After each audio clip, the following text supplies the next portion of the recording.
it's Rob here and welcome to the next of my build series on the Tamiya The Frog ORV chassis build. And today we're going to be starting off at step 7 and we'll hopefully get the gearbox and differential installed. But before we do, this is where I left off after finishing the front end and the chassis. So there we go, and step 7 is making up the spur gear, and we're going to need this aluminium piece MD3. We've got a choice of spur gear and pinion gears in the kit, and I'm going to go for the 49 tooth spur gear with a 19 tooth pinion gear, which is the high speed one. So there's my spur gear, and we just pop them through after engaging the splines, which is easier said than done. It doesn't want to go through. Well, I've got them lined up by the looks of that. Oh, there we go, as it snaps in place, and that's held in place by this MR1 circlip C-ring, as they're calling it. And I'm not sure if this will work, but I'm going to try my scribe.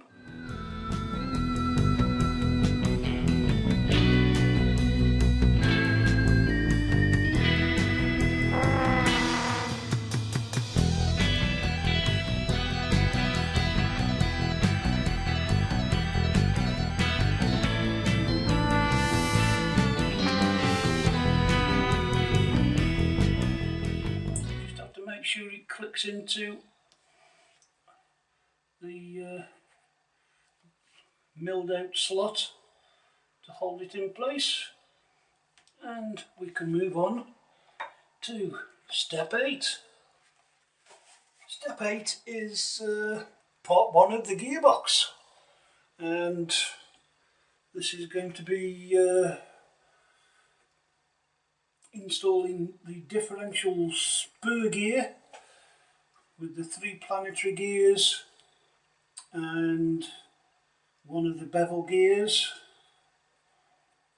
along with 2 bearings and various bits and bobs, and the first of the metal side plates for the gearbox. So we've got C16, not C16, and we take the MR3s, we've got 2 off, and they pop in like so, and then we need B2 to pop in there, and B1 pops in there, and then we need one of the 1150 bearings, and that pops in there. It says it's not going in, Captain. Oh, there we go. Should have done that first. That's a nice snug fit, like so. And then I'm going to dry fit this because you have to put lots of grease on, so I think we'll dry fit this for you first. So we get the MD10, and that goes in place like so, and then that will go over the top like that. But first of all we need what I call the planetary gears, but they're calling the small bevel gears, and like so, and then the whole lot is enclosed.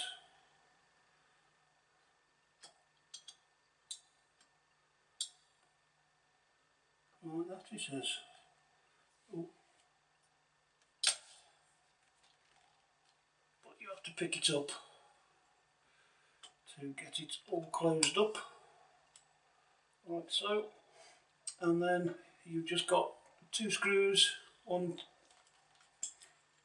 here and one here, which again are engineering screws screwing into metal, so I'll be using some thread lock. So I'll continue and get that done and all greased up, and be back to you when it's done. Step 9 is gearbox 2, and we're going to need to put all this together.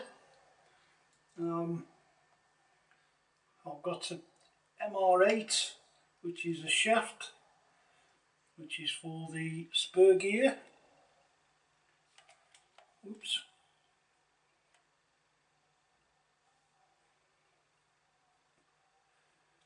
And then that just pops in.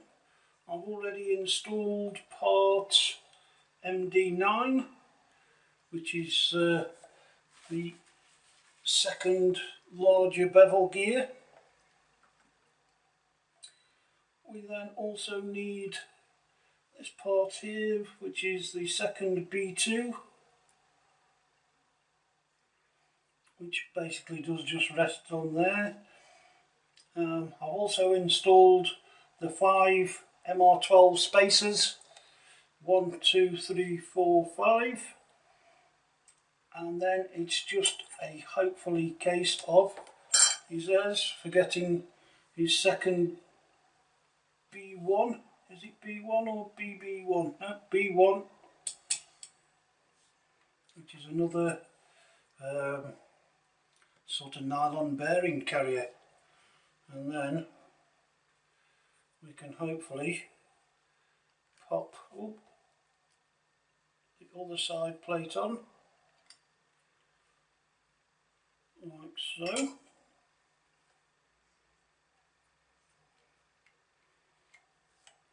And we need 3 BB2s to pop through. There, and there.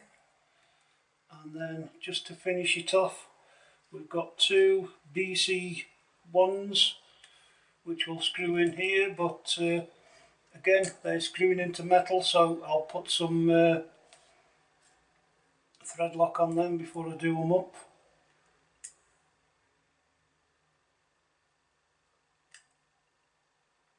Like so. He says it's not going in. There's always one, isn't there? There's always one, Mr. Mannering. And then for these 3 on the other side, we've got nylock nuts.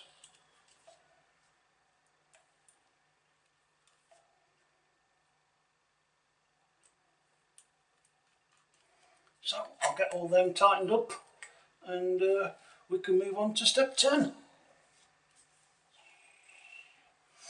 Step 10 is installing the gearbox. I've already put the body mounts on, which are MR13s. Fairly easy, so I wouldn't recommend over tightening them. And what you have to do is the 4 screws that you put in here, which were 3x8mm, you have to take them out and replace them with 2 BB4s, which are the 10mm ones, and 2 BB1s, which are these 30mm ones. And the gearbox should go something like that. So I'm going to pop a bit of thread lock on.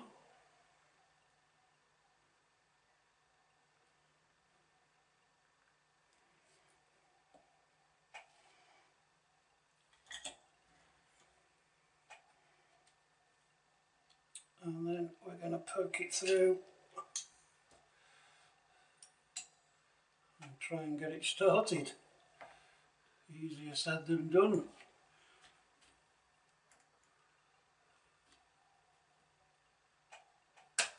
There we go.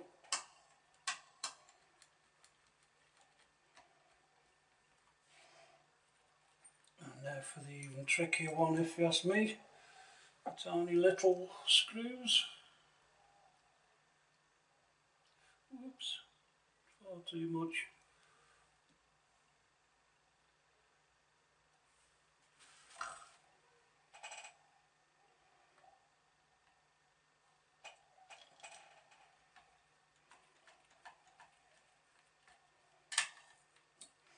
Whoa, that one went straight in. And then we just need to repeat for the other side.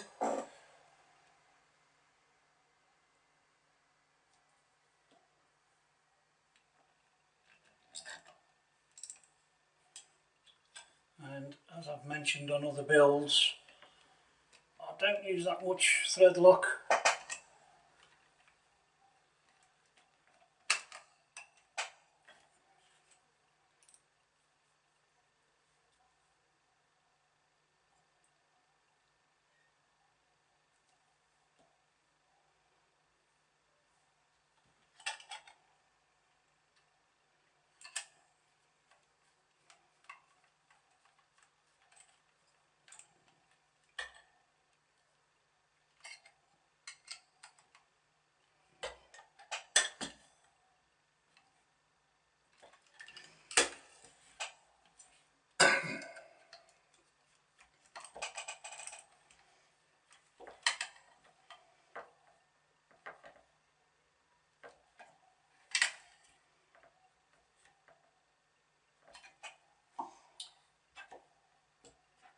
That's the end of step 10.